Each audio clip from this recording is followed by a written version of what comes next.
Buenas tardes. A continuación, haremos presentación de un estudio de caso sobre la esquizofrenia y otros trastornos psicóticos. Mi grupo está conformado por Elizabeth Ramírez Arias y María Clara Parra Flores, estudiantes de enfermería de quinto semestre, para la asignatura Psicopatología y Psiquiatría, bajo la supervisión del docente Dairo Enrique Díaz. Para comenzar con esta exposición, haremos énfasis en la definición de la esquizofrenia. Como definición, tenemos que la esquizofrenia es una entidad psiquiátrica que produce alteraciones de la percepción, pensamiento, afecto y comportamiento del individuo. Esto, según lo expuesto por Giraldo en el 2017. Es decir, que este trastorno va a afectar la capacidad de las personas para poder pensar, sentirse y comportarse de una manera lúcida. Asimismo, es una enfermedad psiquiátrica grave y crónica que afecta significativamente la funcionalidad de la calidad de vida del individuo. Se considera una enfermedad extraordinariamente compleja en la que ocurre una multitud de síntomas, los cuales se dividen en 4 grupos, que son los negativos, los positivos, los afectivos y los cognitivos. Los síntomas positivos son aquellos síntomas psicóticos o de distorsión de la realidad, como lo podrían ser los delirios, las alucinaciones o la desorganización de la conducta. Entendemos por delirios que son las creencias falsas. Ejemplo es cuando el paciente presenta un convencimiento concreto que no sigue un pensamiento lógico. Las alucinaciones son errores sensoriales, que es cuando el paciente oye voces, ve imágenes, sin que estén en el mundo real. Hay diferentes tipos de alucinaciones, como lo serían órganos sensoriales, auditivas, visuales, táctiles, etc. La desorganización de la conducta se puede presentar de desorganización tanto del pensamiento como de la conducta. La desorganización del pensamiento se detecta de una forma que al hablar el paciente emite una idea o frase poco comprensible, y la desorganización de la conducta puede mostrarse inquieto e incluso mostrarse agitado y violento sin motivo aparente. Los síntomas negativos son los que están relacionados con la pérdida de la capacidad de sentir o experimentar emociones, la pérdida de la motivación, la dificultad para decir las cosas, la disminución de la expresión verbal. Tenemos también que los pacientes con esquizofrenia pueden presentar síntomas depresivos o pueden presentar síntomas depresivos junto con síntomas propios de la esquizofrenia. A esto, este trastorno se diagnosticaría como trastorno esquizoafectivo. También se pueden presentar síntomas como la pérdida de la capacidad intelectual o en determinados aspectos cognitivos, como la capacidad de atención, la memoria de trabajo o las planes ejecutivas. Dentro de los trastornos psicóticos, pues existen otros tipos, los cuales serían el trastorno esquizofreniforme, que se caracteriza principalmente por presentar síntomas parecidos a los de la esquizofrenia, pero estos van a durar un mes o más, pero menos de 6 meses. Estos se caracterizan por tener una serie de características, aunque son redundantes, diferenciales, como lo es la prevalencia en el tiempo, y presenta hasta 5 veces más baja disfunción laboral que la esquizofrenia. Ha resuelto el episodio psicótico, vuelven a su nivel de funcionamiento normal. En el caso de que presenten síntomas que tengan una prevalencia mayor de 6 meses consecutivas, este trastorno se diagnosticará como trastorno de la esquizofrenia. El trastorno esquizoafectivo. Este trastorno se caracteriza principalmente por la combinación de síntomas propios de la esquizofrenia y síntomas del trastorno de ánimo. La esquizofrenia no presenta síntomas de humor, depresivos o maníacos relevantes. Sin embargo, si estos se presentan junto con síntomas de delirio, alucinaciones y estados maníacos en la misma intensidad, se deberá diagnosticar como trastorno esquizoafectivo. Dentro del trastorno delirante, se caracteriza principalmente por la presencia de ideas delirantes, creencias falsas firmemente sostenidas, que persisten al menos durante un mes sin otro síntoma de psicosis. Puede presentar delirios extravagantes cuando imaginan situaciones que pueden ocurrir y bizarros incluyen situaciones difíciles de ocurrir. Y el trastorno psicótico breve, que consiste en la aparición de ideas delirantes, alucinaciones u otros síntomas psicóticos que duran al menos un día, pero menos de un mes. Posteriormente tiene una recuperación completa del nivel de funcionamiento psíquico. Tenemos algunos tratamientos para pacientes con esquizofrenia, cuáles son el modelo comunitario como alternativa. Entonces, el modelo comunitario como alternativa surge como una manera de entender al tratamiento del paciente en su entorno como persona y miembros de una comunidad. En este modelo, la salud mental se utiliza como un objetivo individual y colectivo en el que es indispensable la participación no solo de los profesionales y del paciente, sino también de familiares, de ciudadanos, departamentos de trabajo, justicia y educación, entre otros. Esto con el fin de contribuir a que el paciente se encuentre en un entorno más cómodo, lo que permita mejor su recuperación. Y este tratamiento hace énfasis a la desnaturalización y el despliegue de servicios comunitarios alternativos para llegar a un entorno donde el paciente se sienta mucho más. El El tratamiento de rehabilitación en esquizofrenia, este dirige sus esfuerzos hacia la mejora de las competencias del individuo y a la ejecución de las modificaciones ambientales que puedan mejorar la calidad de vida de las personas. Sus métodos incluyen una mezcla de técnicas diversas que van desde lo biológico, como es el uso correcto de un tratamiento farmacológico, a la psicoterapia, que sería el entrenamiento de habilidades psicosociales y vocacionales de rehabilitación cognitiva, los grupos de ayuda, la educación para los usuarios, la familia y así como también a la propia comunidad, así como la participación en influir sobre los aspectos legislativos y la educación. La población para modificar su percepción sobre el problema y ayudar a reducir la discriminación y el estigma de la comunidad sobre las personas que presentan el problema.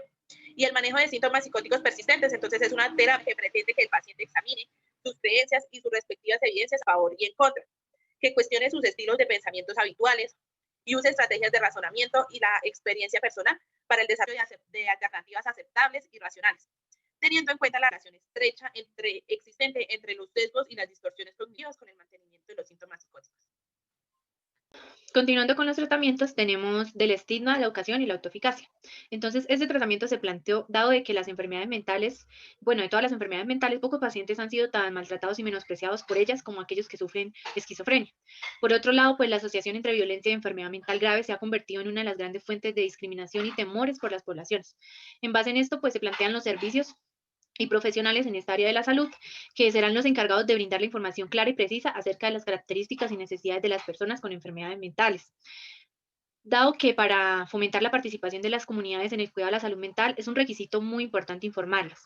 Sin embargo, se menciona que a pesar de que las personas comprendan esta enfermedad, no necesariamente van a aceptar a las personas que la padecen. Es importante que en todo proceso se involucre al paciente, pero no como un ente pasivo receptor de unos medicamentos, sino que por el contrario hay que comprometer al paciente con su tratamiento. Es necesaria una alianza terapéutica en la que se comprenda la experiencia subjetiva del individuo, la identificación de los objetivos del tratamiento, la información acerca de los síntomas psicóticos y también de síntomas y signos de alarma. Diversos estudios han demostrado que los pacientes con esquizofrenia pueden reconocer los síntomas iniciales de la enfermedad y utilizarlos para monitorizar su propia enfermedad con el fin de emprender estrategias de afrontamiento y también poder buscar ayuda y lograr con esto prevenir una recaída grave. Hay una tendencia, pues no solo en la psiquiatría, sino en otros campos, de minimizar los esfuerzos realizados por las personas de participar en su recuperación y rehabilitación. Sin embargo, según autores interesados en la parte de psicoeducación, refieren que el escaso conocimiento de una enfermedad y de sus principales efectos de la medicación y otras técnicas terapéuticas van a generar un espacio para interpretaciones irracionales y que pueden producir temores y actitudes defensivas que dificulten e incluso lleguen a interrumpir el cumplimiento terapéutico. Es de esta forma como se destaca la importancia de las acciones psicoeducativas, teniendo pues un gran impacto en los días de la estancia hospitalaria y pues también en la recuperación de la salud del paciente o en el control de la salud del paciente. Otro tratamiento es la introducción laboral. Entonces se mencionaba que de los pacientes de las personas que sufren este diagnóstico, del 10 al 20% son los que trabajan o participan de un empleo. Entonces, quizás esto puede verse a las dificultades sociales generadas por la enfermedad, el imaginario colectivo a su alrededor y los efectos secundarios de la medicación, entre otros factores que pueden obstaculizar de los pacientes al área laboral. Sin embargo, la mayoría de las personas con esquizofrenia desean trabajar, pues consideran que el trabajo es una fuente potencial de beneficios adicionales a la estabilidad económica, como el fortalecimiento de la autoestima y el sentido de un propósito, y se rige pues en un espacio potencial de rehabilitación y de reingreso de las comunidades tras la hospitalización. Por lo tanto, pues este método pretende que los pacientes trabajen en actividades acordes con sus preferencias y opciones, lo que va a conllevar a una mejoría de sus condiciones clínicas con los síntomas negativos. Incluso si no se alcanzaran a mejorar estos síntomas, existen diversas técnicas entre enfoques de rehabilitación profesional que incluyen modelos de entrenamiento en lugar y el empleo con apoyo, entre otros, y para lograr la competitividad de las personas en estos entornos comunitarios y facilitar así un desempeño laboral óptimo. Para continuar, pues mi compañera y yo realizamos una búsqueda de varios estudios donde se refleja cómo la esquizofrenia puede afectar el bienestar de los que son diagnosticados con esta enfermedad, y a partir de este análisis pues obtuvimos los siguientes resultados. En el primer estudio, que hablaba sobre esquizofrenia y su asociación con enfermedades médicas crónicas, los autores hicieron una investigación con 42 artículos que relacionaban la presencia de esquizofrenia con comorbilidad médica, y se incluyó la esquizofrenia, que es una enfermedad con un compromiso sistémico y que va a estar relacionada con otras afecciones de salud, como por ejemplo los hábitos. Entonces, ¿en qué tiene que ver los hábitos? Pues mencionaba que los pacientes con esquizofrenia tienen mayor prevalencia de tabaquismo que la población general. ¿Y por qué hacen esto? Porque dicen que este consumo de tabaco realiza unos procesos en el cerebro que alivian síntomas positivos y negativos de manera parcial. Sin embargo, esto va a causar mayores daños a largo plazo. Con respecto al peso, el 50% de estos pacientes son obesos y menos del 20% practican actividad física. Además, los pacientes con esquizofrenia consumen más calorías que la población en general y ellos prefieren el azúcar, las grasas, en vez de las frutas y las verduras. El principal mecanismo que explica este efecto parece ser la estimulación del apetito mediante la interacción de los medicamentos con diversos receptores cerebrales. Otra afección son los síndromes metabólicos. Y estos malos hábitos que acabo de mencionar pueden repercutir en el desarrollo de estos síndromes, que pueden ser diabetes mellitus, hipertensión arterial, dislipidemia, y se van a asociar a un aumento de sufrir una enfermedad también cardiovascular. Otro puede ser la disrupción del ritmo circadiano. Entonces, los pacientes con esquizofrenia tienen característicamente insomnio de conciliación y mantenimiento. En la población en general, pues la deprivación del sueño y la desregulación del ritmo circadiano están asociados directamente al desarrollo de hipertensión arterial y diabetes mellitus 2 y otras alteraciones cardiometabólicas, por lo que se sospecha que pues estas condiciones pueden ser el causal importante del trastorno del sueño en este paciente, pues como lo mencionaba anteriormente, en estos pacientes pueden llegar a ocurrir estas enfermedades debido a los malos hábitos que se van adquiriendo. Otro son la parte cardiovascular, entonces también va a ir muy relacionado con estas patologías porque pues constituyen la principal causa del aumento, este evento constituye la principal causa de aumento de mortalidad en la población de esquizofrenia. Y también en este aspecto pues es importante considerar que los pacientes con desórdenes mentales tienen muchos factores de riesgos modificables para la enfermedad cardiovascular, como los que mencioné hace un momento, la hipertensión, la diabetes, entonces esto puede contribuir.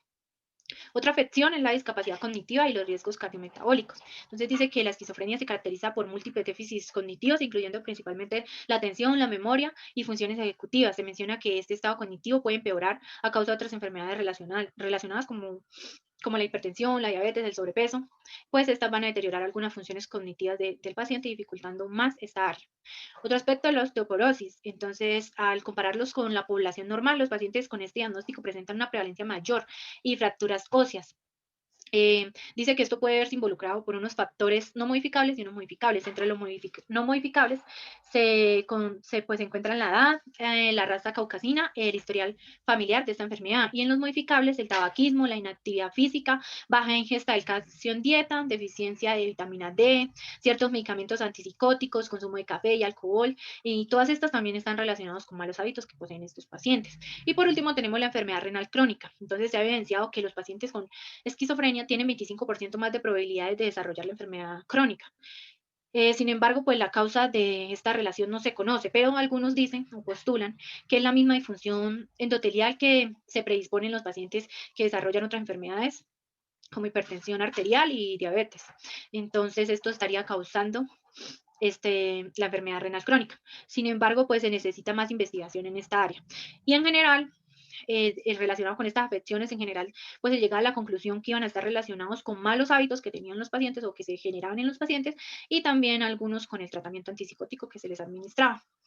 El siguiente estudio que pudimos analizar trataba el perfil cognitivo en pacientes con esquizofrenia. Entonces decía que el objetivo de ese trabajo fue describir el perfil neuropsicológico en un paciente con esquizofrenia de la ciudad de Cúcuta, Colombia, teniendo en cuenta la complejidad del trastorno en el ámbito clínico desde sus características afectivas y cognitivas.